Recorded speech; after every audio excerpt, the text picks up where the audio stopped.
ശരി, എന്നാല് നമ്മൾ തുടങ്ങുകയാണ്. പിന്നെന്താ എല്ലാരെയും വിശേഷങ്ങൾ? സുഖമാണല്ലോ അല്ലെ?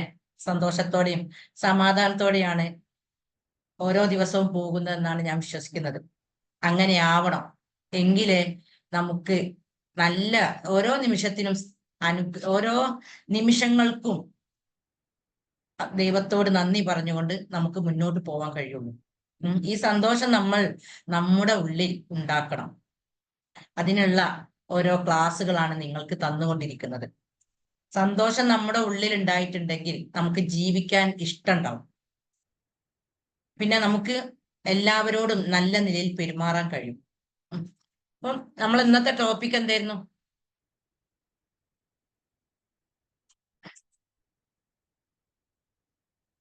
വിശ്വാസം ശരിയായാൽ സന്തോഷം ഉണ്ടാവും. അപ്പൊ വിശ്വാസമായിട്ട് ബന്ധപ്പെട്ട് ഞാൻ ഇതിനു മുന്നേ മറ്റൊരു ക്ലാസ് നടത്തിയിരുന്നു. എത്രത്തോളം നമ്മുടെ ലൈഫിനെ നമ്മുടെ ഉള്ളിൽ ഉണ്ടായിട്ടുള്ള ക്രിയേറ്റ് ചെയ്ത വിശ്വാസങ്ങൾ നമ്മളെ ജീവിതത്തെ സ്വാധീനിക്കുന്നു എന്നുള്ളത് ഞാൻ അതിൽ കുറെ കാര്യങ്ങൾ പറഞ്ഞിട്ടുണ്ട്. അപ്പോ അതിൽ പറയാത്ത കുറച്ച് സംഗതികളാണ് ഇനി ഞാൻ പറയാൻ ഉദ്ദേശിക്കുന്നത്.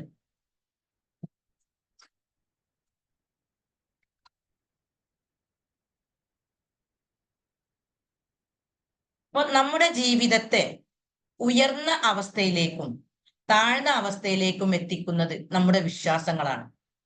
നമ്മൾ അറിയാതെ ചെറുപ്പം മുതൽക്ക് നമ്മുടെ ഉള്ളിൽ കയറി കൂടിയിട്ടുള്ള, അതുപോലെ ജീവിതത്തിന്റെ വ്യത്യസ്ത അവസ്ഥകളിൽ പല അനുഭവങ്ങൾ കൊണ്ടും പല സാഹചര്യങ്ങൾ കൊണ്ടും നമ്മൾക്ക് നേരിടേണ്ടി വന്നിട്ടുള്ള അനുഭവത്തിന്റെ അടിസ്ഥാനത്തിലൊക്കെ ഉണ്ടായിട്ടുള്ള വിശ്വാസങ്ങളാണ് നമ്മളെ ഈ അവസ്ഥയിൽ ഇപ്പോൾ എത്തിച്ചിട്ടുള്ളത്. അപ്പൊ നമ്മളൊക്കെ പലതും ആഗ്രഹിക്കുന്നുണ്ട് ജീവിതത്തിൽ. പല സംഗതികളും നേടണമെന്ന് നമ്മൾ ആഗ്രഹിക്കുന്നുണ്ട്. പക്ഷെ നമുക്ക് അത് എത്തിപ്പിടിക്കാൻ സാധിക്കുന്നില്ല. എന്തുകൊണ്ടാണ് ഇങ്ങനെ സാധിക്കാത്തത്? നമ്മുടെ ഉള്ളിൽ കയറിയിട്ടുള്ള പല നെഗറ്റീവ് വിശ്വാസങ്ങളും നമുക്കുള്ള അനുഗ്രഹങ്ങളെ തടയപ്പെടുകയാണ് ചെയ്യുന്നത്. അപ്പൊ നമ്മുടെ ഉള്ളിലുള്ള ബിലീഫ് സിസ്റ്റം ശരിയായാൽ നമുക്ക് നല്ല ഒരു ജീവിതം ജീവിക്കാൻ സാധിക്കും. എന്താണ് ഈ ബിലീഫ് സിസ്റ്റം? ബിലീഫ് സിസ്റ്റം എന്ന് പറഞ്ഞാല് നമ്മുടെ ഉപബോധ മനസ്സിൽ പതിഞ്ഞു കിടക്കുന്ന വിശ്വാസങ്ങളുടെയും ചിന്താഗതികളുടെയും മുൻവിധികളുടെയും എല്ലാം കലക്ഷനാണ് ബിലീഫ് സിസ്റ്റം എന്ന് പറയുന്നത്. സൈക്കോളജിയിൽ ഒരു വ്യക്തിയിൽ 4700 ലിമിറ്റിംഗ് ബിലീഫ് സിസ്റ്റം ഉണ്ട് എന്നാണ് പറയുന്നത്. ഇതുകൊണ്ടാണ് നമ്മൾ പല കാര്യങ്ങൾക്കും തീരുമാനമെടുക്കുന്നതിൽ നിന്നും നമ്മളെ പിന്നോട്ട് വലിക്കുന്നത്. ചില ആളുകളൊക്കെ പറയലുണ്ട്, ഒരു തീരുമാനമെടുക്കാൻ സാധിക്കുന്നില്ല. കുറച്ചൊരു തീരുമാനം എടുത്തെങ്കിലേ, എന്തൊരു പ്രശ്നത്തിനും നല്ലൊരു തീരുമാനം എടുത്തെങ്കിലേ അതിന് പരിഹാരം ഉണ്ടാവുള്ളൂ. അപ്പൊ ഈ തീരുമാനം എടുക്കാൻ കഴിയാത്തത് നമ്മുടെ ഉള്ളിലുള്ള പല ബിലീഫ് സിസ്റ്റങ്ങളുമാണ്. അപ്പോ നമ്മുടെ ബിലീഫ് സിസ്റ്റം ശരിയായെങ്കിൽ മാത്രമേ നമുക്ക് നല്ലൊരു ജീവിതം മുന്നോട്ട് നീക്കാൻ സാധിക്കുകയുള്ളൂ. വിശ്വാസം നമ്മുടെ ജീവിതത്തിൽ എത്രത്തോളം സ്വാധീനിക്കുന്നുണ്ട് എന്ന് നിങ്ങൾക്ക് മനസ്സിലാവാൻ ഞാൻ 2 വ്യക്തികളുടെ അനുഭവം പറഞ്ഞുതരാം. ഒരു വ്യക്തി കൗൺസിലിങ്ങിന് വന്നതിന്റെ ഭാഗമായിട്ടാണ് ഈ പ്രശ്നങ്ങളും കാര്യങ്ങളൊക്കെ മനസ്സിലാകുന്നത്. പക്ഷെ ആദ്യ പരിചയമുള്ള PDCക്ക് പഠിക്കുന്ന കാലത്തെ പരിചയമുള്ള ഒരു വ്യക്തിയാണ്. അപ്പൊ ആ വ്യക്തി ഇപ്പോ ഓപ്പറേഷൻ ചെയ്ത ഒരവസ്ഥയിലാണ് ഉള്ളത്. അപ്പൊ ഞാൻ കാണാൻ ചെന്നു, കാര്യങ്ങളൊക്കെ ചോദിച്ചപ്പോ ആ വ്യക്തിക്ക് കാലിന് ലേശം ഒരു വളവ് പഠിക്കുന്ന കാലത്തേ ഉണ്ട്. അപ്പോ ഈ ഓപ്പറേഷൻ ചെയ്യുന്നത് വരെ ഇതിനെപ്പറ്റി ചോദിക്കേ പറയേ, പിന്നെ ഈ ഇത്തരം സംഗതികളെ കുറിച്ചുള്ള പഠനങ്ങളൊക്കെ ഇപ്പോഴാണ് കിട്ടുന്നത്. ഞാൻ കാണാൻ ചെന്ന സമയത്ത് ആ വ്യക്തിനോട് ഞാൻ ചോദിച്ചു, നിനക്ക് പഠിക്കുന്ന കാലത്തെ ഉണ്ട് ഈ വളവ്, പക്ഷെ ഈ കാലിന് വളവുണ്ട് എന്നുള്ളത് നീ മനസ്സിൽ സ്ഥിരീകരിച്ചിരുന്നോ? നിന്റെ മനസ്സിലേക്ക് ഈ ആശയം, ഈ ചിന്ത നീ കൊടുത്തിരുന്നോ എന്ന് ചോദിച്ചു. അപ്പോ ഓക്കെ, ഞാൻ എന്റെ മനസ്സിൽ ഇങ്ങനെ എന്റെ കാലിന് വളവുണ്ട് എന്നുള്ളത് എനിക്കറിയാന്നാണ്. എന്നാൽ ആ വ്യക്തിന്റെ ഉപ്പന്റെ ഫാമിലിക്കൊക്കെ ചില ഫാമിലിയിൽ ചില ആളുകൾക്കൊക്കെ ഇതുപോലെ കാലിന് വളവുണ്ട്. പക്ഷെ ഉപ്പ ആ സംഭവം മൈൻഡ് ചെയ്യാത്തത് കൊണ്ട്, അങ്ങനെ ഒരു വളവുണ്ട് എന്ന് മനസ്സിൽ ഇങ്ങോട്ട് സ്വീകരിക്കാത്തത് കൊണ്ട് ഉപ്പക്ക് മരണം വരെ ഒരു പ്രശ്നം ഉണ്ടായിട്ടില്ല.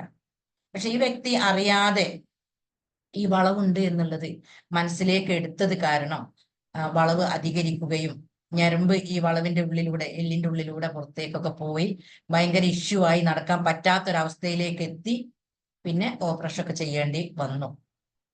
അപ്പൊ നമ്മൾ എന്താണോ ഉള്ളിലേക്ക് കൊടുക്കുന്നത്, നമ്മൾ അറിയാതെ എന്ത് ചിന്തകളാണോ കൊടുക്കുന്നത്, അതാണ് പിന്നീട് വർഷങ്ങൾക്ക് ശേഷമായിരിക്കും ചിലപ്പോൾ അതിന് റിസൾട്ട് കിട്ടുക. അതുപോലെ വേറൊരു വ്യക്തി 10 വർഷങ്ങൾക്ക് മുമ്പ് പ്രഗ്നൻസി ടെസ്റ്റ് നടത്തിയപ്പോ അതില്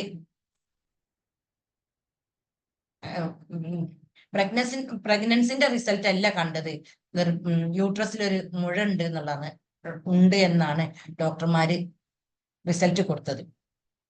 അങ്ങനെ ആ ഡോക്ടർ പറഞ്ഞ ആ വാക്ക്, ഈ മുഴയുണ്ട് എന്നുള്ളത് ആ മനസ്സിലേക്ക് കയറുകയും പിന്നെ എങ്ങനെ ലൈഫ് മുന്നോട്ട്, നമ്മൾ ആ ആശയം, അതാണ് ഞാൻ ഈ വിശ്വാസം എന്നുള്ള ആ പോയിന്റ്, നമ്മുടെ മനസ്സ് അറിയാതെ എന്താണോ സ്വീകരിച്ചു പോയത് അതിനനുസരിച്ചാണ് പിന്നെ നമ്മളെ ലൈഫ് ഉണ്ടാവില്ല എന്നുള്ളതിനാണ് ഞാൻ ഇത് പറഞ്ഞു തരുന്നത്.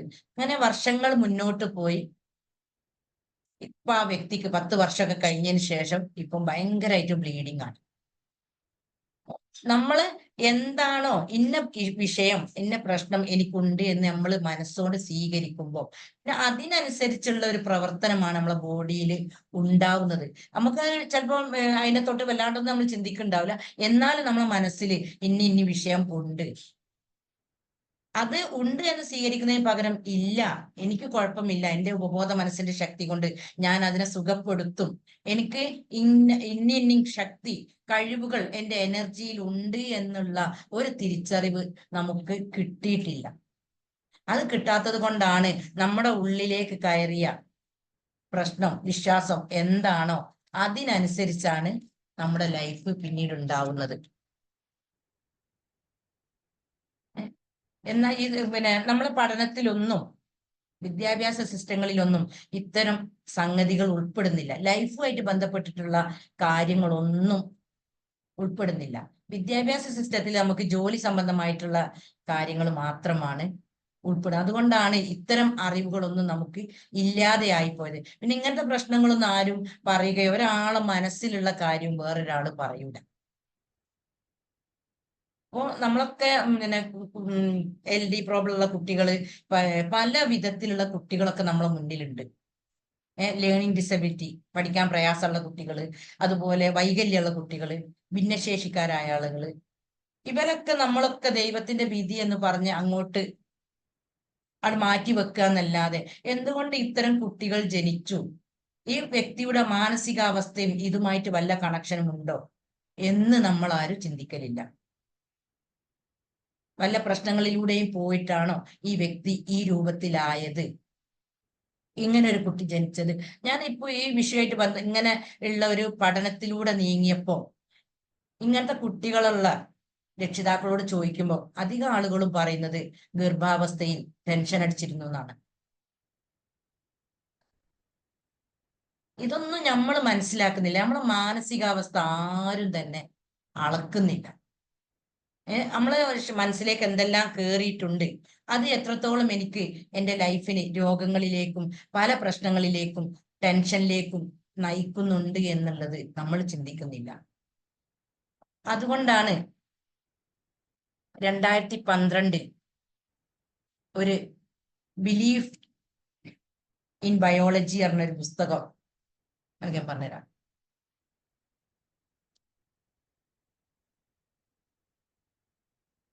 ബയോളജി ഓഫ് ബിലീഫ് 2012 ഈ പുസ്തകം പ്രസിദ്ധീകരിക്കപ്പെട്ടത്. വിശ്വാസത്തിന്റെ ജീവശാസ്ത്രം എന്നാണ് ഈ പുസ്തകം. ഇത് എഴുതിയത് ബ്രൂസ് എച്ച് ലിപ്റ്റൺ എന്ന് പറഞ്ഞൊരു മനഃശാസ്ത്രജ്ഞനാണ്, അമേരിക്കയിലുള്ള. ഇദ്ദേഹം സമൂഹത്തോട് പറയുന്നത്, നിങ്ങളുടെ പെർസെപ്ഷൻ, അതായത് കാഴ്ചപ്പാട് മാറ്റിയാൽ ബോഡിയുടെ കെമിസ്ട്രി മാറ്റാൻ സാധിക്കുമെന്നാണ്. അതായത് നമ്മൾ എന്താണോ ലൈഫിൽ ആഗ്രഹിക്കുന്നത് അത് നമുക്ക് നേടിയെടുക്കാൻ പറ്റുമെന്നാണ് ഇദ്ദേഹം ഈ പുസ്തകത്തിലൂടെ സമൂഹത്തിന് പകർന്നു കൊടുക്കുന്നത്. അതുപോലെ പരിശുദ്ധ ഖുർആനിലും പറയുന്നത് അങ്ങനെ തന്നെയാണ്. നിങ്ങളുടെ മനോഭാവം മാറ്റുന്നത് വരെ അള്ളാഹ്ക്ക് നിങ്ങളെ, സൃഷ്ടാവിന് നിങ്ങളെ മാറ്റാൻ സാധിക്കുകയില്ല എന്ന് ഒരായത്തിൽ പറയുന്നുണ്ട്. അപ്പോ എന്താണ് ജീവിതം എന്ന് ചോദിച്ചാല്, വാട്ട് ഈസ് ലൈഫ് എന്ന് ചോദിച്ചിട്ടുണ്ടെങ്കിൽ BCD, അതായത് ബർത്തിന്റെയും ഡെത്തിന്റെയും ഇടയിലുള്ള ചോയ്സ് ആണ്. സി എന്നുള്ളത് ചോയ്സ്. നമുക്ക് സെലക്ട് ചെയ്ത് ചെയ്യാനുള്ളതാണ് നമ്മുടെ ജീവിതം എന്നുള്ളതാണ്. നമുക്ക് ദാരിദ്ര്യവും കഷ്ടപ്പാടും രോഗങ്ങളും ദുഃഖങ്ങളും പ്രയാസങ്ങളുമാണ് ഇഷ്ടമെങ്കിൽ നമുക്കത് സെലക്ട് ചെയ്യാം. പകരം സന്തോഷവും സമാധാനവും ഐശ്വര്യവും എന്താണോ നമുക്ക് ഇഷ്ടമുള്ളത് അത് നമുക്ക് നമ്മുടെ ചിന്തകൾ ഉപയോഗിച്ചുകൊണ്ട് അതിലേക്ക് നമ്മുടെ ലൈഫിനെ നീക്കാൻ പറ്റും എന്നാണ് ഇത്തരം പഠനങ്ങൾ നമ്മളെ മനസ്സിലാക്കി തരുന്നത്. പക്ഷെ ഇങ്ങനത്തെ അറിവുകൾ നമുക്ക് ഇല്ലാത്തത് കൊണ്ട് പാവപ്പെട്ട അവസ്ഥയിലുള്ള ഒരു വ്യക്തിയാണെങ്കിൽ അദ്ദേഹത്തിന്റെ ആ ചെറുപ്പം മുതൽക്ക് അദ്ദേഹത്തിന്റെ ബിലീഫ് സിസ്റ്റത്തിൽ പണം ഉണ്ടാക്കാൻ പ്രയാസമാണ്, ഞാൻ പാവപ്പെട്ടവനാണ്, പണം മരത്തുമെന്ന് പറിക്കാൻ പറ്റുമോ? അപ്പൊ കുട്ടികളായിരിക്കും നമ്മളോടൊക്കെ എന്റെ ആവശ്യങ്ങൾക്ക് പൈസ ചോദിക്കും മക്കള്. അപ്പോൾ നമ്മൾ കൊടുക്കുന്ന ഒരു മറുപടി ഉണ്ട്. അതൊക്കെ അവരുടെ മനസ്സിലേക്ക് പണം എന്നുള്ള ഒരു കൺസെപ്റ്റ് ആണ് പോകുന്നത്. പിന്നെ എത്ര വളർന്ന് വലുതായാലും അവർക്ക് ഈ വിശ്വാസം മാറ്റാൻ സാധിക്കുന്നില്ല. അവര് വലുതായതിനു ശേഷവും ഈ വിശ്വാസത്തെ തന്നെ അറിയാതെ മുന്നോട്ട് പോയി. അതുകൊണ്ടാണ് പാവങ്ങള് വളരെ അധികരിച്ച ഒരു സമൂഹം ഇപ്പൊ ഉണ്ടായിത്തീർന്നത്. ഇപ്പൊ ഏത് മഹലിൽ എടുത്തു നോക്കിയിട്ടുണ്ടെങ്കിലും കൊടുക്കാൻ ഇഷ്ടം പോലെ, കൊടുക്കാൻ അർഹതപ്പെട്ട ആളുകൾ ഇഷ്ടം പോലെ ഉണ്ട്. എന്നാൽ ഈ പാവപ്പെട്ടവർക്ക് കൊടുക്കുന്ന അവസ്ഥയിലെത്തിയ ആളുകൾ വളരെ കുറച്ചായിരിക്കും ഓരോ മഹലിൽ ഉണ്ടാവല്. വാങ്ങാൻ ഇഷ്ടം പോലെ ആളുകളുണ്ട്, കൊടുക്കാൻ ആളുകൾ കുറവാണ്. അപ്പോൾ പണം എന്നുള്ള ഒരു കൺസെപ്റ്റ് നമ്മൾ പണ്ട് മുതൽക്കേ നമ്മളെ ചുറ്റുപാടിൽ നിന്നും ഈ രൂപത്തിൽ സ്വീകരിച്ചത് കൊണ്ടാണ് ഇങ്ങനെയായി വരുന്നത്. ഈ രോഗങ്ങളൊക്കെ, ഈ രോഗികളൊക്കെ രോഗം ആഗ്രഹിച്ചിട്ടല്ല ശരിക്കും ഓൽക്കൊന്നും രോഗം ഉണ്ടായത്. പക്ഷെ എത്ര മരുന്ന് കുടിച്ചിട്ട് എന്തൊക്കെ ചെയ്തിട്ടും വേദനകളിൽ നിന്നും പല പ്രശ്നങ്ങളിൽ നിന്നും മോചനം നേടാൻ സാധിക്കുന്നില്ല. അതിനൊക്കെ നമ്മുടെ മനസ്സിലേക്കാണ്, നമ്മളെ മനസ്സിൽ കയറി കൂടിയിട്ടുള്ള പല പ്രശ്നങ്ങളും പല ചിന്തകളും പല സംഗതികളുമാണ് ഈ രോഗത്തിലേക്ക് നമ്മളെ നയിക്കുന്നത്. പിന്നെ നമ്മൾ മരുന്ന് കുടിക്കും, മാറാതിരിക്കും. അപ്പൊ വീണ്ടും ചിന്ത, എന്തുകൊണ്ട് എനിക്ക് മാറുന്നില്ല എന്നുള്ള ആ ചിന്ത കൊടുക്കും. അത് സബ് കോൺഷ്യസ് മൈൻഡ് പിടിച്ചെടുക്കും. അപ്പൊ വീണ്ടും വീണ്ടും രോഗം അധികരിക്കും. പല ഡോക്ടേഴ്സും പറയും, നിങ്ങൾക്ക് ഞങ്ങൾ രോഗം മാറ്റിത്തരാം, ഇത്ര മാസം മരുന്ന് കുടിച്ചാൽ മാറ്റിത്തരാന്ന് പറയും. അത്ര മാസം ആവുമ്പോ തൽക്കാലം ഒരു സുഖം കിട്ടും. പിന്നെ മരുന്നൊക്കെ നിർത്തി പിന്നെയും മാസങ്ങൾ കഴിയുമ്പോൾ അതേ രോഗം അല്ലെ വേറെ രോഗം വരുന്നതായിട്ടാണ് അധിക വ്യക്തികളിലും കാണുന്നത്. അപ്പോൾ എന്താണ്, നമ്മുടെ ഉള്ളിൽ അറിയാതെ ഉണ്ടായിട്ടുള്ള പല സംഗതികളുമാണ് ഈ രൂപത്തിലേക്ക് നമ്മളെ നയിക്കുന്നത്.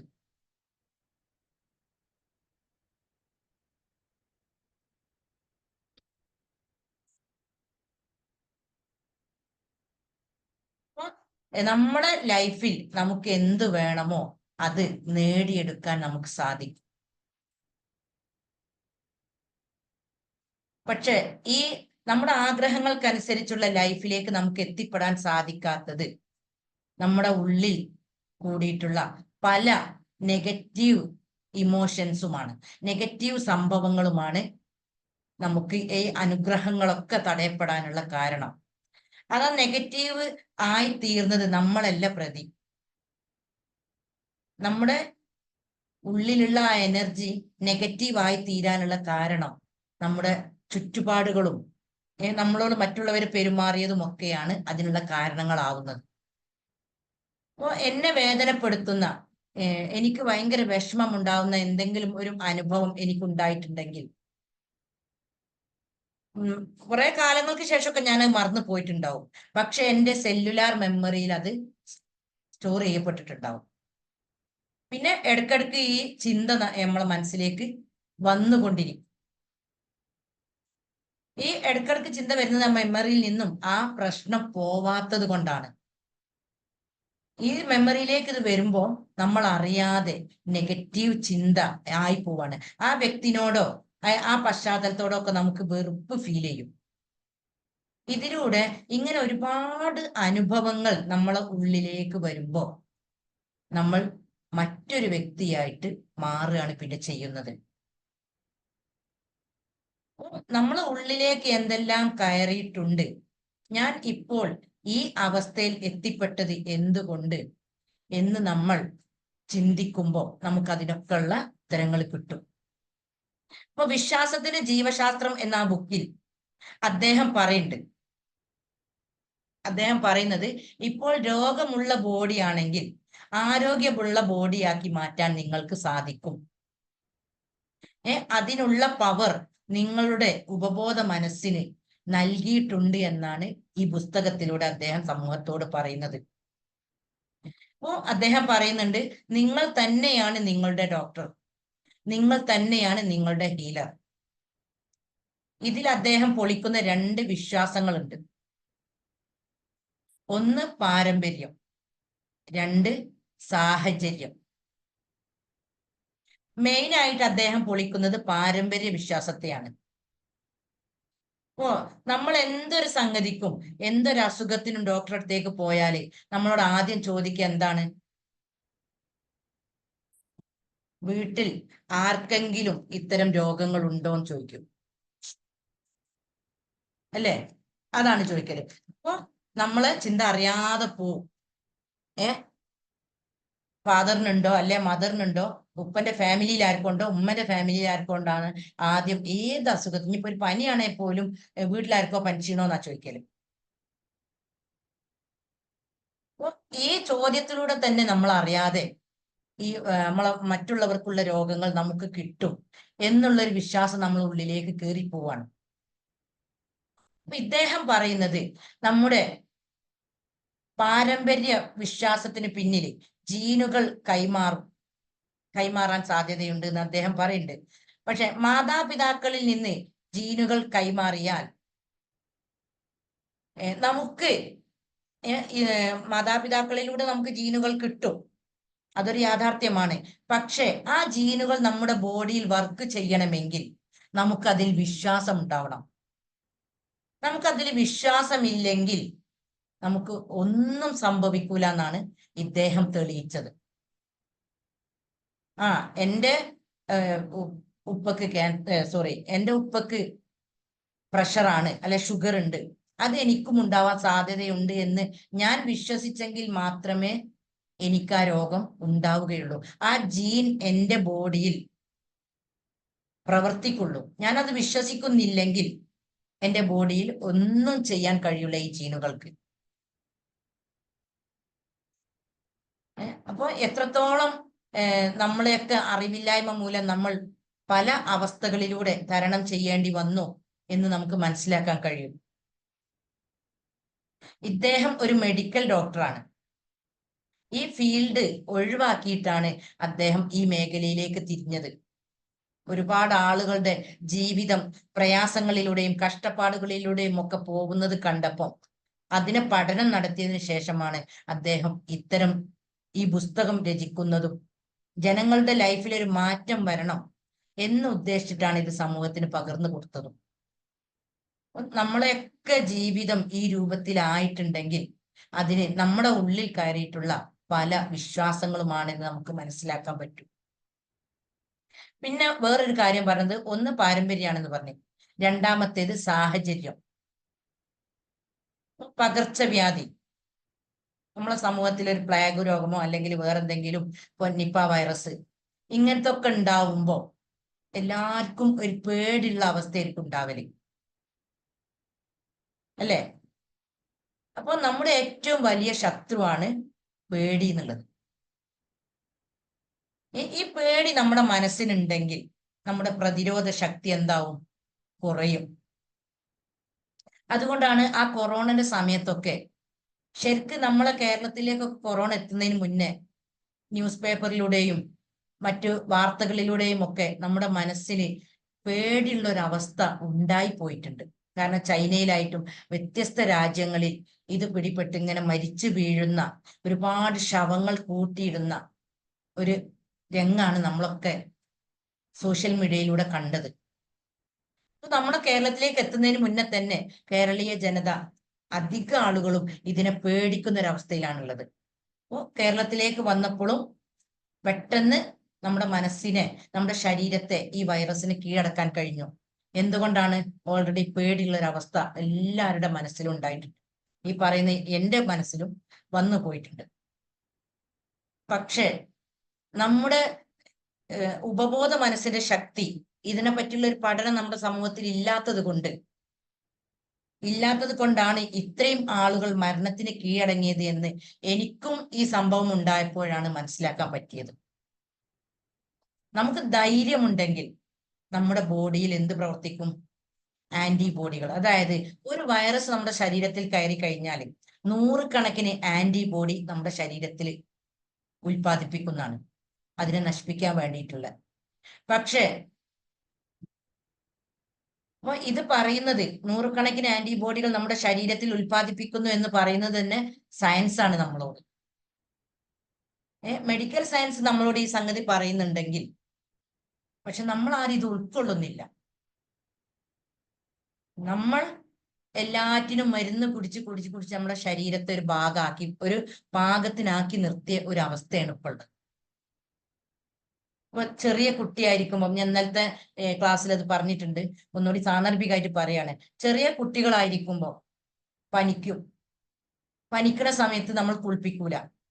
അപ്പോ ആ വിയർപ്പ് താന്ന് ഇന്ന് പനിയാണെങ്കിൽ, അല്ലെങ്കിൽ ഇന്നലെ ജലദോഷമുള്ള കുട്ടിക്ക് അന്ന് കുളിപ്പിക്കാത്തത് കൊണ്ട് പിറ്റേന്നേക്ക് പനിച്ചിട്ടുണ്ടാവും, അന്നും കുളിപ്പിക്കാത്തത് കൊണ്ട് പിറ്റേന്ന് ചുമ വന്നിട്ടുണ്ട്. അങ്ങനെ ഈ പനി മാറുന്നത് വരെ നമ്മൾ കുളിപ്പിക്കൂല. എന്നിട്ട് ഈ കഫം അധികരിച്ച് കുറേ ദിവസം, ഒരാഴ്ചയോളം നമ്മൾ മരുന്ന്, ആന്റിബയോട്ടിക് ഈ കുട്ടികൾക്ക് ഇങ്ങനെ കൊടുക്കും, അല്ലെങ്കിൽ വേറെ ഏതെങ്കിലും മരുന്നുകൾ കൊടുക്കും. അത് കൊടുത്ത് ലെവലായതിനു ശേഷമാണ് പിന്നെ ഈ കുട്ടി ഒന്ന് ഉണർന്ന് ഒന്ന് റെഡി ആകുമ്പോഴത്തേക്ക്, ഒരു 2-3 മാസം കഴിയുമ്പോഴത്തേക്ക് പിന്നെയും അസുഖങ്ങൾ വരാൻ തുടങ്ങും. അപ്പോഴും നമ്മൾ കുളിപ്പിക്കൂല. ശരിക്കും നമ്മൾ കുളിപ്പിച്ചിട്ടുണ്ടെങ്കിൽ അതോടുകൂടി ഒരു നേരിയ ചുടുവെള്ളത്തിലൊക്കെ കുളിപ്പിക്കാനുള്ള ഒരു മനസ്സ് നമ്മൾ കാണിച്ചിട്ടുണ്ടെങ്കിൽ ആ കുളിയോട് കൂടി കുട്ടീൻ്റെ ആ പ്രശ്നം നന്നാവും, അസുഖം ശരിയാവും. പക്ഷെ നമ്മളെ ചെറുപ്പത്തിലെ ഇതൊക്കെ നമ്മൾ ഉള്ളിലേക്ക് കയറ്റി വെച്ചത് കുളിക്കാൻ പാടില്ല എന്നുള്ളതാണ്. അങ്ങനെ കുട്ടി വളർന്നു വരുന്നതിനനുസരിച്ച് കുട്ടിന്റെ ഉള്ളിലുള്ള പ്രതിരോധ ശേഷികളൊക്കെ ഒരു നശിച്ച അവസ്ഥയിലാണ് ഈ ഓരോ കുട്ടികളുടെയും വളർച്ച തന്നെ വരുന്നത്, മരുന്നിന് അടിപ്പെട്ടുകൊണ്ടുള്ള ഒരു അവസ്ഥ. അപ്പോൾ ഇതിലൂടെ നമ്മുടെ ഈ ആന്റിബോഡി, പ്രതിരോധ ശേഷി എന്താവാണ്? നഷ്ടപ്പെട്ടു പോകുന്ന ഒരവസ്ഥയാണ് ഉണ്ടാവുന്നത്. അപ്പോൾ ഒരു പ്രതിരോധ മരുന്നിന്റെയും ആവശ്യമില്ല. നമ്മുടെ ഈ ഉപബോധ മനസ്സിന്റെ ശക്തി എന്നുള്ളത് എൻ്റെ ലൈഫിൽ ഞാൻ നന്നായി അനുഭവിച്ച ഒരു സംഗതിയാണ് ഈ ഉപബോധ മനസ്സിന്റെ ശക്തി എന്നുള്ളത്.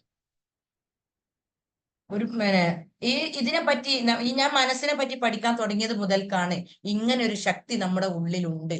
സർവശക്തി നമ്മളെ വെറുതെ ഇങ്ങോട്ട് വിട്ടതല്ല, നമുക്ക് ജീവിക്കാനുള്ള, സന്തോഷത്തോടെ ജീവിക്കാനുള്ള എല്ലാ സംഗതിയും തന്നുകൊണ്ടാണ് വിട്ടത് എന്ന് ഈ മനസ്സിനെ പറ്റി പഠിച്ചപ്പോഴാണ് മനസ്സിലാവുന്നത്. ഈ ഉപബോധ മനസ്സിന് ഒരുപാട് കഴിവുകളുണ്ട്. നമ്മളിങ്ങനെ കഷ്ടപ്പെടാനും പ്രയാസത്തിൽ എന്തിനാണ് എനിക്ക് ഈ ജീവിതം തന്നത് എന്ന് സൃഷ്ടാവിനെ പഴിചാരാനുള്ളതല്ല നമ്മുടെ ലൈഫ്. ഇത്തരം തിരിച്ചറിവുകൾ ഇല്ലാത്തത് കൊണ്ടാണ് നമ്മൾ ഒരുപാട് ആളുകൾ, ഒരു 70% ആളുകളും ചിലപ്പോൾ ജീവിക്കുന്നത് ഈ രൂപത്തിലായിരിക്കും. എന്തിനാണ് എനിക്ക് ഇങ്ങനത്തെ ഒരു പരീക്ഷ എന്നുള്ള ലൈഫ് തന്നത് എന്ന് ചോദിച്ചുകൊണ്ട്. നമ്മുടെ ഉള്ളിലുള്ള ഈ എനർജിന്റെ ശക്തി, പവർ മനസ്സിലാക്കാത്തത് കൊണ്ടാണ് നമ്മൾ ഇങ്ങനെ പഴിചാരേണ്ടി വരുന്നത്. മനസ്സിന്റെ പ്രവർത്തന രീതികൾ 3 പറഞ്ഞിട്ടുണ്ട്: ബോധ മനസ്സ്, ഉപബോധ മനസ്സ്, അബോധ മനസ്സ്. ഇതിൽ ഉപബോധ മനസ്സാണ് നല്ല പവർഫുൾ ആയിട്ടുള്ളത്.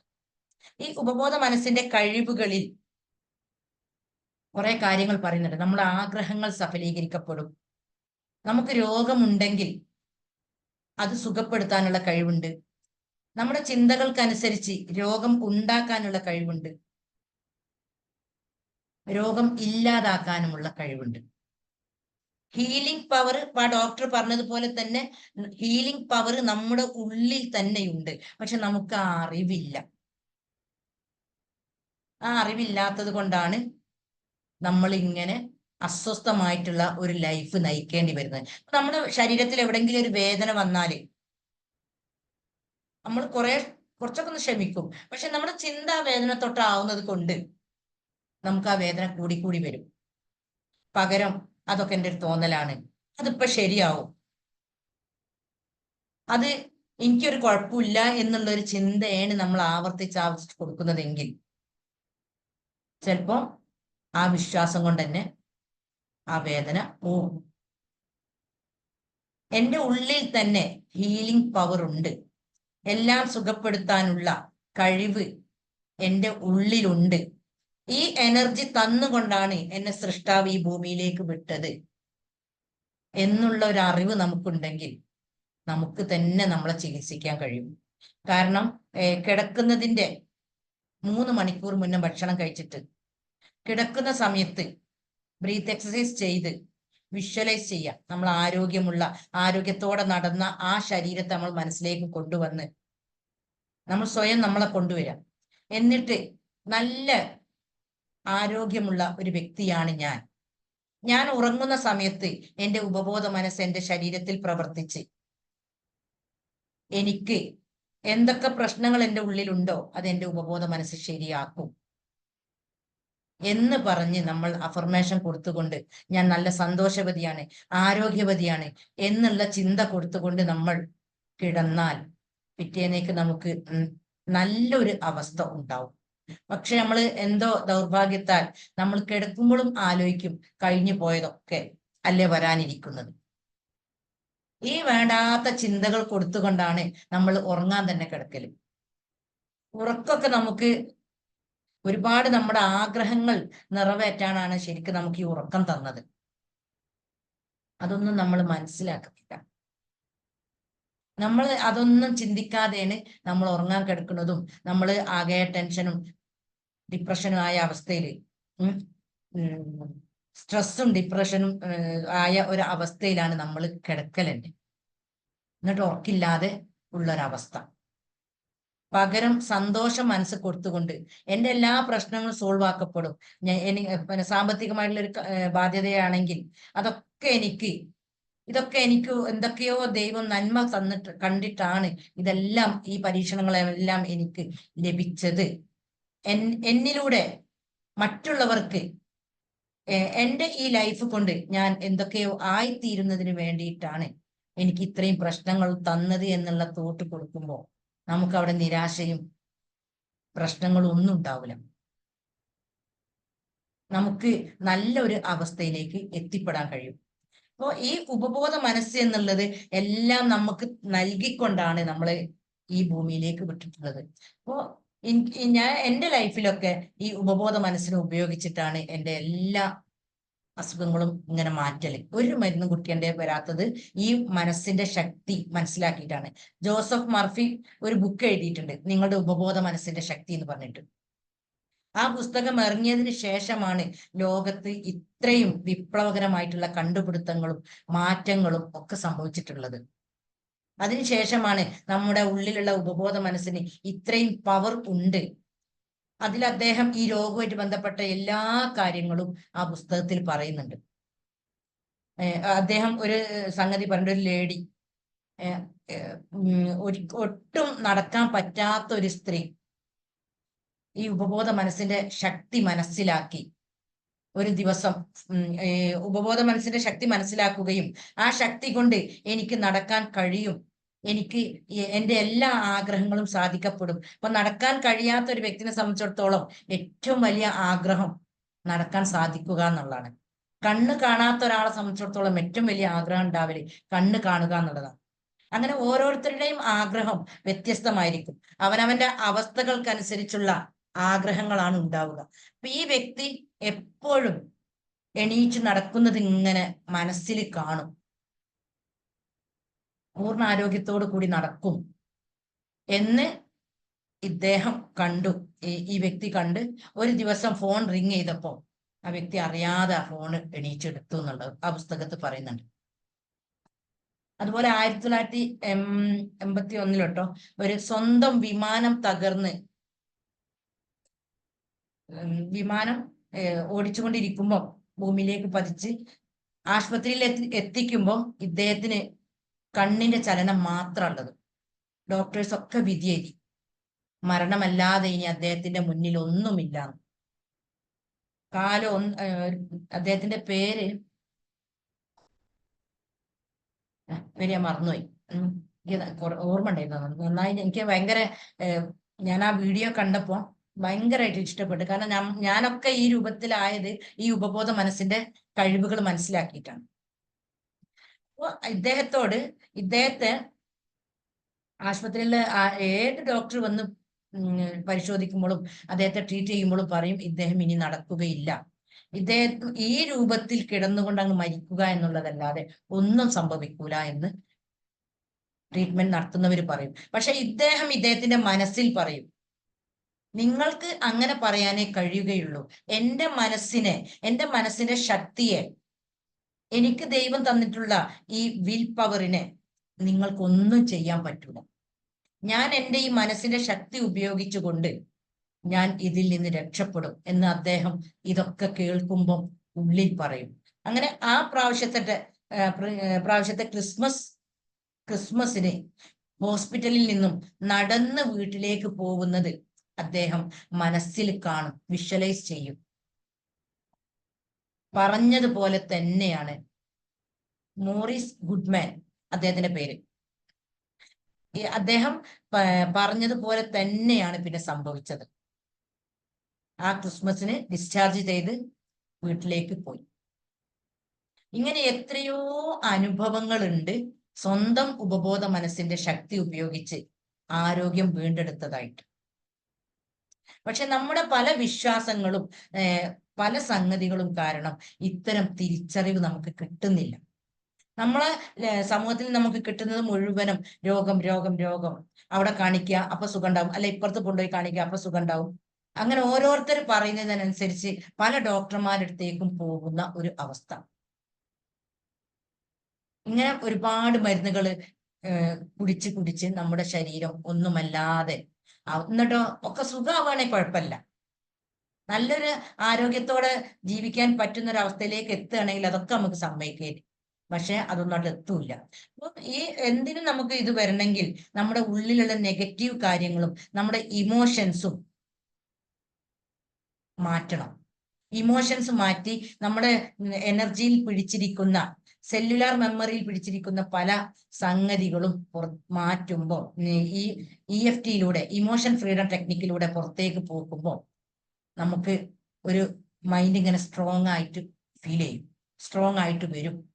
അങ്ങനെ എത്രയോ ആളുകൾ ഈ ക്ലാസ് കേട്ടതിന് ശേഷം അതായത് 12 ദിവസത്തെ ആ ക്ലാസ് അറ്റൻഡ് ചെയ്തതിന് ശേഷം പറയുന്നുണ്ട് നല്ലൊരവസ്ഥയിലേക്ക്, ഇപ്പോൾ അസുഖങ്ങളൊന്നും ഇല്ലാത്ത ഒരു രോഗപ്രതിരോധ ശേഷി നേടിയ മാതിരിയുള്ള ഒരു അവസ്ഥയിലേക്ക് എത്തിയതായിട്ട് അവര് അനുഭവങ്ങൾ പറയലുണ്ട്. അപ്പോൾ ഇമോഷൻ ഫ്രീഡം ടെക്നിക് എന്ന് പറഞ്ഞാൽ അതാണ്. അങ്ങനെ വരുമ്പോ നമ്മുടെ മനസ്സിങ്ങനെ സ്ട്രോങ് ആയിട്ട് വരുമ്പോ നമ്മുടെ ഉപബോധ മനസ്സ് ഉണ്ട്. നമ്മുടെ എല്ലാത്തിലും എല്ലാ സംഗതിയിൽ നിന്നും പ്രൊട്ടക്ട് ചെയ്യാൻ ഉപബോധ മനസ്സ് ഉണ്ട് എന്നുള്ള ഒരു വിശ്വാസം എന്ത് രോഗത്തിൽ നിന്നും ഇനി എനിക്ക് പേടിക്കേണ്ട ആവശ്യമില്ല, എൻ്റെ ഉള്ളിൽ തന്നെ സുഖപ്പെടുത്തുന്ന ഒരു സംഗതി ഉണ്ട് എന്ന് പറയുമ്പോൾ വിശ്വസിക്കുമ്പോൾ തീർച്ചയായിട്ടും നമുക്ക് മാറ്റം വരും. എനിക്ക് ഒരുപാട് അനുഭവങ്ങളുണ്ട്. ഈ കൊറോണന്റെ ഒക്കെ സമയത്തും ഇതുപോലെ ബ്ലാക്ക് ഫംഗസ് ആയിരുന്നു ഉണ്ടായിരുന്നത്. അതിൽ നിന്നൊക്കെ ഞാൻ രക്ഷപ്പെട്ടത് ഈ ഒരൊറ്റ വിശ്വാസം കൊണ്ട് മാത്രമാണ്. അപ്പൊ എന്റെ വലത്തെ കൈമലിതാ ഇവിടെ ഇങ്ങനെ ഒരു മുഴ, അത് പണ്ട് ഉണ്ടായിരുന്നതാ, ചെറുപ്പം മുതൽക്ക്. കാണുന്നുണ്ടോ അറിയാം. ഇത് 3 വർഷം മുന്നേ ആ കൊറോണന്റെ സമയത്ത് ഇതേപോലെ കൈയൊക്കെ പാത്രമൊക്കെ കഴുകുന്ന സമയത്ത് ഇങ്ങനെ ഞരമ്പിന്റെ മേലെ കയറും. ഇപ്പൊ രണ്ടാമതും ഉണ്ടായി വരുന്നുണ്ട്. ഇൻഷാ അല്ലാ ഈ ഉപബോധ മനസ്സിനോട് തന്നെ അത് സുഖപ്പെടുത്തും. എന്നിട്ട് കൈ ഇങ്ങനെ വീങ്ങി ഇങ്ങനെ പാത്രമൊക്കെ കഴിയുന്ന സമയത്ത് ഇങ്ങനെ ആകുമ്പോൾ കൈ ഇങ്ങനെ അങ്ങോട്ട് വരും. പിന്നെ ഒന്നും അനങ്ങൂല വിരലുകളൊന്നും. പിന്നെ കുറെ സമയം ഇങ്ങനെ കുടഞ്ഞ് അതിങ്ങോട്ട് താഴെ വരുമ്പോഴാണ് പിന്നെ കൈക്ക് ചലനം വരുന്നത്. അങ്ങനെ ഹസ്ബൻഡിനോട് പറഞ്ഞ് ഇവിടെ വീങ്ങി വന്നു, ഈ ഭാഗം മൊത്തം വീക്കം വന്നു. അപ്പൊ എന്നോട് പറഞ്ഞ് എന്റെ മനസ്സുമായിട്ട് വെച്ച് കുത്തിരിക്കൊന്നും വേണ്ട, ആശുപത്രിയിൽ കൊണ്ടുപോയി അത് കട്ട് ചെയ്ത് അത് നല്ല കീറി അതിന്റെ ചോറ് ഒഴിവാക്കേണ്ടി വരും, എങ്കിലേ എനിക്ക് സുഖം കിട്ടുള്ളൂ, വെറുതെ അതും വെച്ച് കളിക്കണ്ടെന്ന് പറഞ്ഞു. അപ്പൊ അദ്ദേഹം ഒരു ചെയറിലും ഞാനൊരു ചെയറിലും ഇരുന്നോണ്ട് ഞാൻ ചോദിച്ചു, എന്റെ ഉപബോധ മനസ്സിന്റെ ശക്തി കൊണ്ട് ഞാൻ ഇത് സുഖപ്പെടുത്തി തരണോ ചോദിച്ചു. എന്നാ അതൊന്ന് കാണണല്ലോ പറഞ്ഞു. ശരിക്കും അടുത്ത വീട്ടിലുള്ള ആരോ ആണ് നമ്മൾ ഈ സംസാരം നടത്തിയതെങ്കിൽ ഞാൻ ആശുപത്രിയിൽ പോയി അത് സുഖപ്പെടുത്തി എന്നുള്ളത് അവര് ചിലപ്പോൾ ചിന്തിക്കും. എന്റെ വീട്ടിൽ തന്നെയുള്ള ഒരാളായതുകൊണ്ട് അദ്ദേഹത്തിന് മനസ്സിലായി ഞാൻ ഒരു ആശുപത്രിയിലേക്കും പോവാതെ ഞാൻ പറഞ്ഞ മാതിരി രാത്രി കിടക്കുന്ന സമയത്ത് ഇങ്ങനെ പറയാൻ മാത്രമേ ചെയ്തിട്ടുള്ളൂ. പിന്നെ ഹസ്ബൻഡ് അങ്ങനെ പറയുമ്പോഴൊക്കെ എനിക്കൊരു വിശ്വാസമുണ്ട്, എന്റെ ഉപബോധ മനസ്സിന്റെ ശക്തി കൊണ്ട് അത് സുഖപ്പെടും, എനിക്ക് മരുന്നിന്റെ ആവശ്യമില്ല എന്ന ഒരു ഉറച്ച വിശ്വാസം എൻ്റെ ഉള്ളിൽ ഉള്ളത് കൊണ്ട് പിന്നെ അതിനെ തൊട്ടൊരു പേടിയും മനസ്സിലേക്ക് വീണ്ടും അത് കുറേശ്ശെ പൊന്തി വരുന്നുണ്ട്. ഇത് വരുമ്പോ നമുക്ക് എന്ത് ഒരു വേദന, എന്ത് സംഗതികൾ ഉണ്ടാകുമ്പോഴും നമ്മളത് ക്യാൻസർ ആണോ അല്ല അതാണോ ഇതാണോ എന്നുള്ള ഒരു പേടി രൂപത്തിലുള്ള ചിന്ത കൊടുക്കുമ്പോഴാണ് നമുക്ക് ഹെൽത്ത് ഇഷ്യൂസ് ഉണ്ടാവുന്നത്. അങ്ങനത്തെ ഒരു പേടിയുള്ള ചിന്ത കൊടുക്കാതിരുന്നാൽ നമുക്ക് അതൊക്കെ സുഖമാവുന്ന ഒരവസ്ഥയിലേക്ക് എത്തും. അങ്ങനെ 3 ദിവസം ഞാൻ കിടക്കുന്ന സമയത്ത് പറഞ്ഞു, ആ ഒരു പറച്ചിലിനോണ്ട് അത് നീരൊക്കെ പോയി ഇത് കാണാത്തൊരവസ്ഥയിലേക്ക് എത്തി. അപ്പോ ഒരു മാസമായി വീണ്ടും ഇങ്ങനെ പൊന്തി വല്ലാതെ പൊന്തിയില്ല, ആദ്യത്തെ അവസ്ഥ ഇവിടെ കാണുന്നുണ്ട്. അത് ഇനി എനിക്ക് പ്രയാസമായി തോന്നും, ഇപ്പം പ്രയാസമൊന്നുമില്ല, അത് അവിടെ കാണുന്നുണ്ട് മാത്രമേ ഉള്ളൂ. പ്രയാസമായി ഫീൽ ചെയ്യുമ്പോൾ ഈ രൂപത്തിൽ കാര്യങ്ങൾ നീങ്ങും. തീർച്ചയായിട്ടും അത് സുഖപ്പെടും, ശരിയാവും എന്നുള്ള ഒരു വിശ്വാസമുണ്ട്. നമ്മുടെ പ്രശ്നങ്ങൾ എന്താണോ അതിനെ തൊട്ട് ചിന്ത മുന്നോട്ട് നീക്കുമ്പോഴാണ് അത് വീണ്ടും പ്രശ്നമായിട്ട് മാറുന്നത്. എന്ത് വിഷയമായിക്കോട്ടെ, ആരോഗ്യമാണെങ്കിലും അല്ലാത്ത വേറെന്ത് പ്രശ്നങ്ങളാണെങ്കിലും നമ്മൾ ആഗ്രഹിക്കുന്ന ഒരു തലം ഉണ്ടാവും. ഇപ്പം രോഗമുള്ള ഒരാളാണെങ്കിൽ ആരോഗ്യമുള്ള ഒരു അവസ്ഥയെ നമ്മൾ ആഗ്രഹിക്കല്. സാമ്പത്തിക പ്രയാസം അനുഭവിക്കുന്ന ഒരാളാണെങ്കിൽ എല്ലാ പ്രയാസങ്ങളും നീങ്ങി നല്ല ഐശ്വര്യമുള്ള ഒരു അവസ്ഥയാണ് അയാൾ ആഗ്രഹിക്കല്. പക്ഷെ ചിന്തകൾ മൊത്തം ഈ പ്രയാസമായിരിക്കും. അതുപോലെ വേറെ എന്തെങ്കിലും ഇഷ്യൂസ് ഉള്ള, ഭാര്യയും ഭർത്താവും തമ്മിൽ ഇഷ്യൂസ് ഉള്ള ഒരു വ്യക്തിയാണെങ്കിൽ ഓളും ശരിയാവില്ല എന്നുള്ള കൺസെപ്റ്റിലൂടെ ഇങ്ങനെ ആവുമ്പോഴാണ് നമുക്ക് പ്രശ്നങ്ങൾ കൂടി വരുന്നത്. നമ്മൾ പെട്ടെന്ന് നമ്മളെ മൈൻഡിനെ മാറ്റി വേറൊരവസ്ഥയിലേക്ക് നീക്കാൻ സാധിച്ചാൽ നമുക്ക് സുഖമായ ഒരു അവസ്ഥയിലേക്ക് എത്തിപ്പെടാൻ കഴിയും. അപ്പോൾ ഇമോഷൻ ഫ്രീഡം ടെക്നിക്ക്, ഈ EFTയിലൂടെ നമുക്ക് നല്ല ഒരു ജീവിതം, നല്ലൊരു അവസ്ഥയിലേക്ക് എത്തിപ്പെടാൻ കഴിയുന്നുണ്ട്. മറ്റുള്ളവരുടെ ലൈഫിലൂടെ നമുക്ക് മനസ്സിലാക്കാൻ പറ്റിയ ഒരു സംഗതിയാണിത്. അതുകൊണ്ട് ആർക്കെങ്കിലും താല്പര്യമുണ്ടെങ്കിൽ ഈ 28-ാം തീയതി, ഈ മാസം 28-ാം തീയതി അടുത്ത ബാച്ച് ആരംഭിക്കുന്നുണ്ട്. താല്പര്യമുള്ളവര് കോണ്ടാക്ട് ചെയ്യുക. നമുക്ക് സന്തോഷമുള്ള, സമാധാനമുള്ള ഒരു ജീവിതം നമുക്ക് നേടിയെടുക്കാൻ കഴിയും. ഇനി തുടർന്ന് അങ്ങോട്ട് നമുക്ക് മോർണിംഗ് മെഡിറ്റേഷനും ക്ലാസ്സും ഒക്കെ ആയിക്കൊണ്ട് നീങ്ങണം. അപ്പോൾ ചെറിയൊരു പ്രതിസന്ധി ഉണ്ട്, അത് കഴിഞ്ഞിട്ട് വേണം.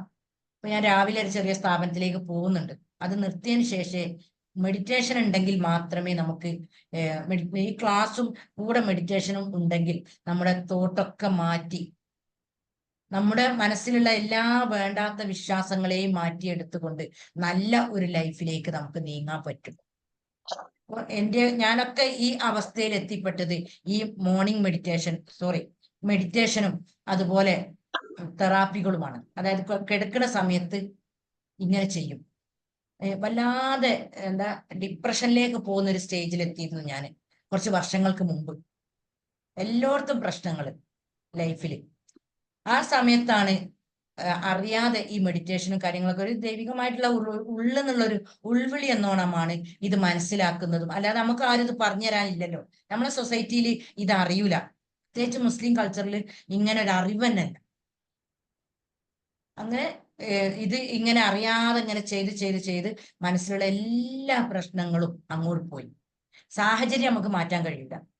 നമ്മളെ ഭർത്താവിനെയും വീട്ടുകാരെയും ഒന്നും നമുക്ക് മാറ്റാൻ കഴിയില്ല. നമ്മളെ ഉള്ളിലുള്ള വേണ്ടാത്ത ഇമോഷൻസ് നമുക്ക് മാറ്റാൻ കഴിയും. അങ്ങനെ ഇമോഷൻസ് മാറ്റി നല്ലൊരു ആ ഇമോഷൻസ് മാറ്റുമ്പോൾ നമുക്ക് പോസിറ്റീവ് ചിന്തകൾ വരും. പോസിറ്റീവ് ചിന്തകൾ വരുമ്പോഴാണ് നമ്മുടെ ലൈഫിൽ നമുക്ക് മാറ്റം ഉണ്ടാക്കാൻ കഴിയല്. അപ്പോഴേ ഈ വിഷ്വലൈസേഷൻ ഒക്കെ നമുക്ക് നടക്കുള്ളൂ. നെഗറ്റീവ് ചിന്തയിലാണെങ്കിൽ ഈ വിഷ്വലൈസേഷൻ നമുക്ക് നടക്കൂല. നെഗറ്റീവാണ് എപ്പോഴും. ഞാനിപ്പോ കടമുള്ള ഒരാളാണെങ്കിൽ എൻ്റെ കടം വീടോ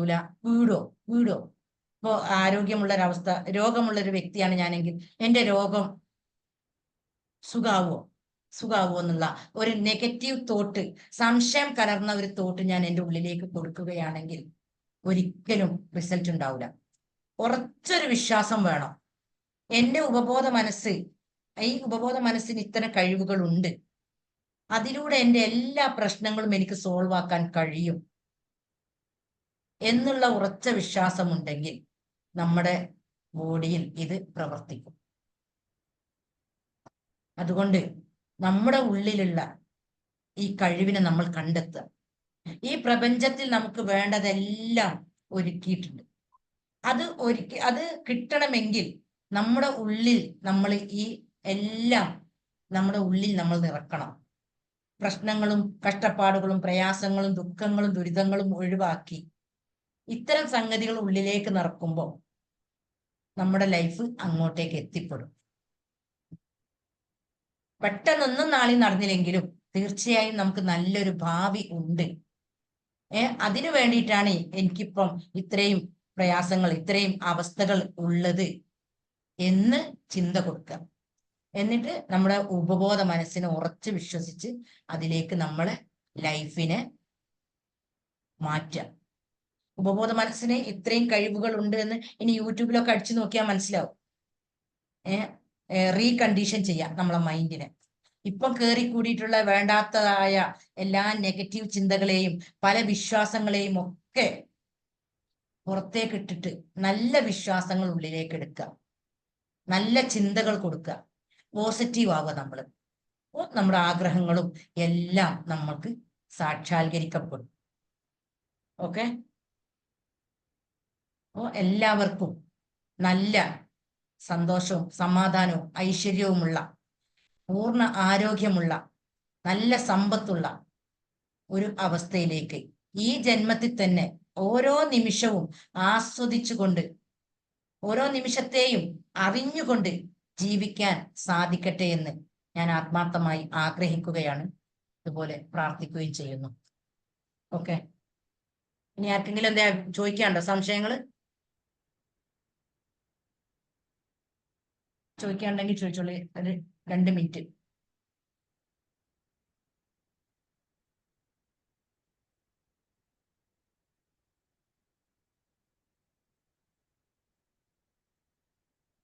ചോദിക്കാനുണ്ടോ? എന്നാൽ ഓഫാക്കല്ലേ? Okay. Thank you so much ma'am. ആരാണ് പറഞ്ഞത്? നിദ ഫാത്തിമ.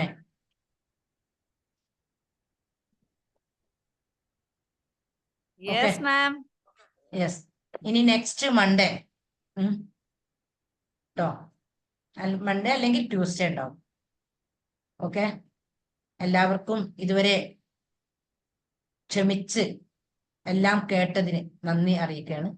Thank you.